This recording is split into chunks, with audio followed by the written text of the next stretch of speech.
Hey folks, this is Cameron with Big Y Fly Company with video 2 of our Learning to Spey Cast series, where I learned to spey cast right-handed. I'm a natural left-hander, so this is a very slow process.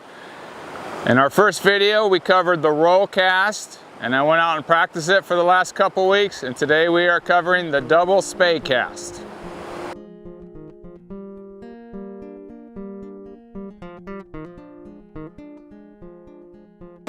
All right, so we're going to do the double spey today. We do the double spey when we are on river right, which is if I'm looking at the river here, it is flowing to my right. This is just the cast that you learn, especially Skagit casting here, if you're on river right. Now, last time we just worked on a basic roll cast, which was just kind of lifting and throwing. Today we're going to add the anchor point, and by anchor point, that is what we're using to create a load on the rod. On a single hand cast, you're throwing the anchor in the air behind you. And when the line stretches out, your rod is loaded and then you go forward. But we don't do that with the spey rod. We use the water to load it. So we have to pick a point on the water where we're gonna create an anchor. And each of these different casts that we use, such as double spey or single spey or snake roll, all are just a way of delivering a D-loop or an anchor point so we can form a D-loop and go. And the D-loop is usually the same, but we're just using different ways to get to the anchor point. So this double spey, they call it a double spey because I'm going to lift and I'm going to set. That's the first part of the spey, and this is the second part of the spey. And so I created an anchor point just off my rod tip on the downstream side. And the anchor point is basically where the line stays on the water, as in all the other line behind it is going to be in the air forming your D-loop, and the stuff in front of it is going to be stuck in the water, and that's right about the end of the head, right where the head and the tip come together. And so if that is somewhere around the end of my rod tip, I feel pretty good about that. There's a couple things to think about. Is wherever that anchor is, the rod tip has to go back and go straight forward. So if the anchor is too far downstream, we're going to end up with a really big wide D-loop, and if it's too far upstream, you're either going to hit yourself or you're going to end up turning around and casting upstream. And I can show you that example really quick. If I put the anchor too far upstream like this, my only option is to go upstream. If I throw the anchor too far downstream,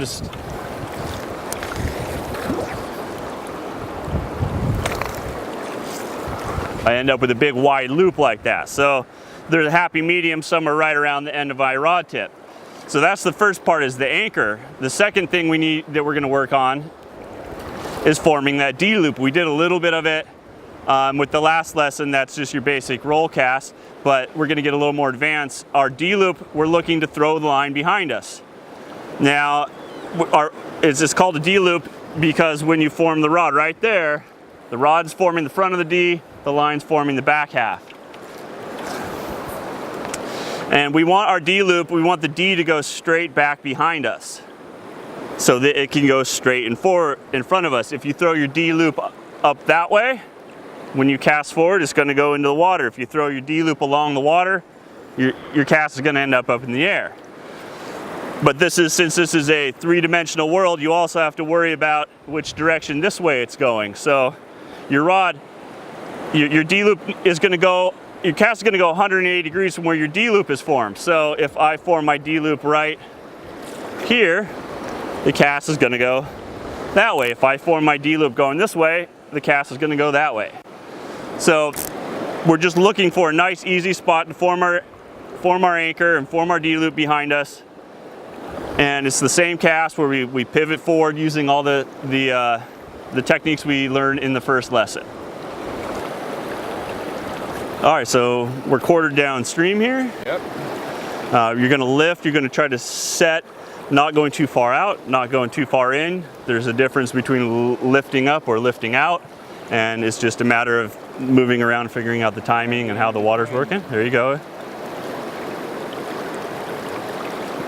All right, so that looked fine, but we're going to try to set the anchor a little bit farther upstream by moving the rod tip even farther down towards the water, and then immediately going into our into our stroke.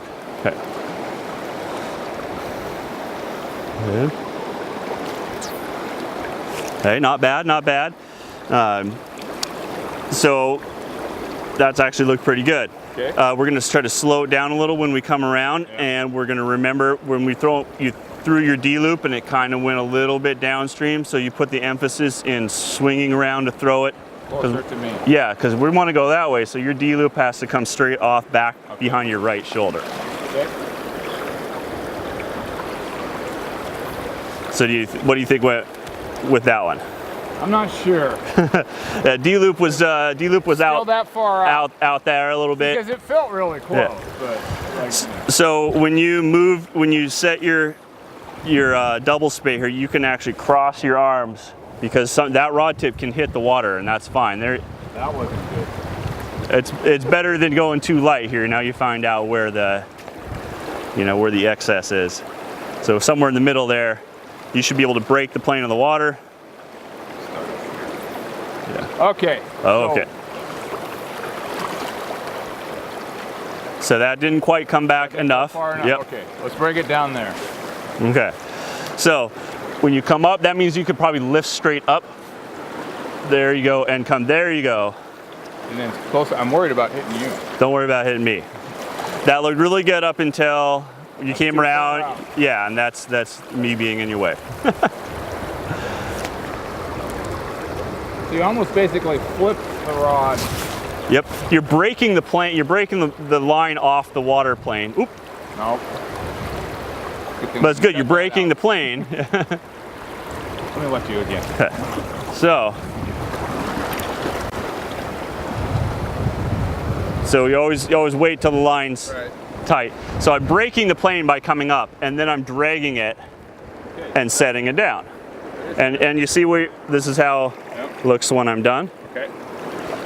And then you come all the way around, and I form the D-loop and see where this rod is off my shoulder, so it can go straight. That's where I want to go. Yes, because if I only come up here, either I end up with a really big loop or I compensate by going too far upstream on it. So it's a big sweep, and even the farther downstream you stand, the smaller the sweep's going to be, because you're already kind of naturally at an angle to go across. So let's say if you're having a hard time doing that full big sweep with your rod tip, say stand farther downstream. Okay, let me see what that looks like. If I'm pointing straight downstream, and at this point, I don't have to, I'm not bringing the rod tip all the way around behind me. I'm just bringing it off to the side and going that way. All right, let's try this.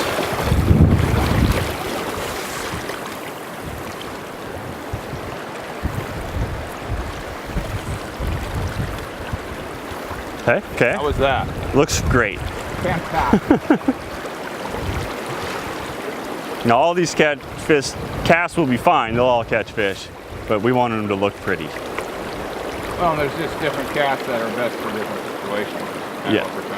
Yep. You learn them all. You learn the traditional and the Scandi and the scattered casts, and you'll be set.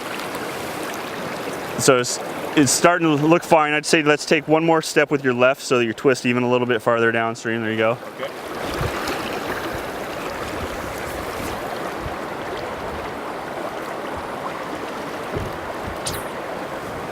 All right. So what happened there? That was a little sloppy.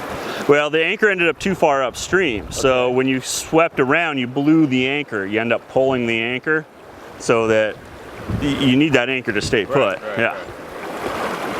So where did I blow it? Right here? Right there. Well, you blew it because you ended up putting it too far upstream. Okay. And you could counter that by casting upstream, but if you cast downstream, you're basically moving the anchor from there to there, and you can't move your anchor. It has to kind of stay in the same spot. So am I going too far on this? See, not quite enough. So I'll show you something here. If I can borrow that for a second. So I should be able to touch my anchor with my rod when I'm done. So I can do this, and I should be able to touch the anchor with the rod tip. So if you can't do that, if you're lifting and it's out here and it's way out there, that's not going to work. You should be able to. It should be somewhere just right in that area right there. Oh.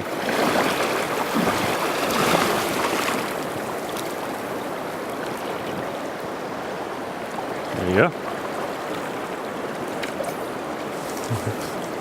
Okay, the anchor's looking much better, which is the first step. So that was a really good one. You know, when you start your D loop, you just got to make a one complete motion from stop to start to you're done. And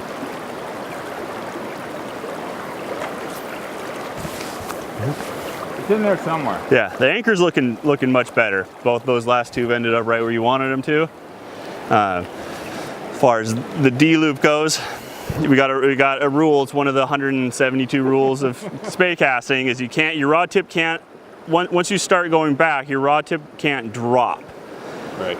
We covered that last time too. Yeah. So you came down here, you drop your rod tip, you lift it up, and it follows a level plane back, and then rises and goes. Okay. But what you did, you dropped, you came up, and then you swept down, and you dropped the tip when you did your sweep. So I'm gonna go exaggeratedly slow because I wanted to see what I'm doing. Perfect.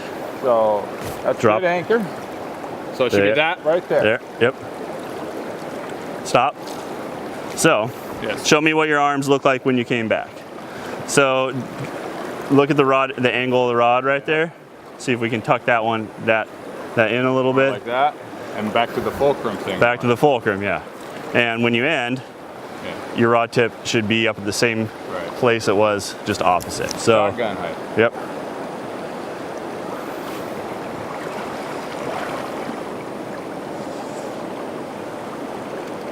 So I'm making a lot of the same mistakes I made last time. Everybody makes the same mistakes. That's the easy thing. There you go. That was perfect. Hey! Well, that's probably a good one to end on for this lesson. There you go. So I'm gonna go practice this for a couple weeks, and we will go on with our next lesson in this series after that. Thanks for watching. Hope you get to the water soon.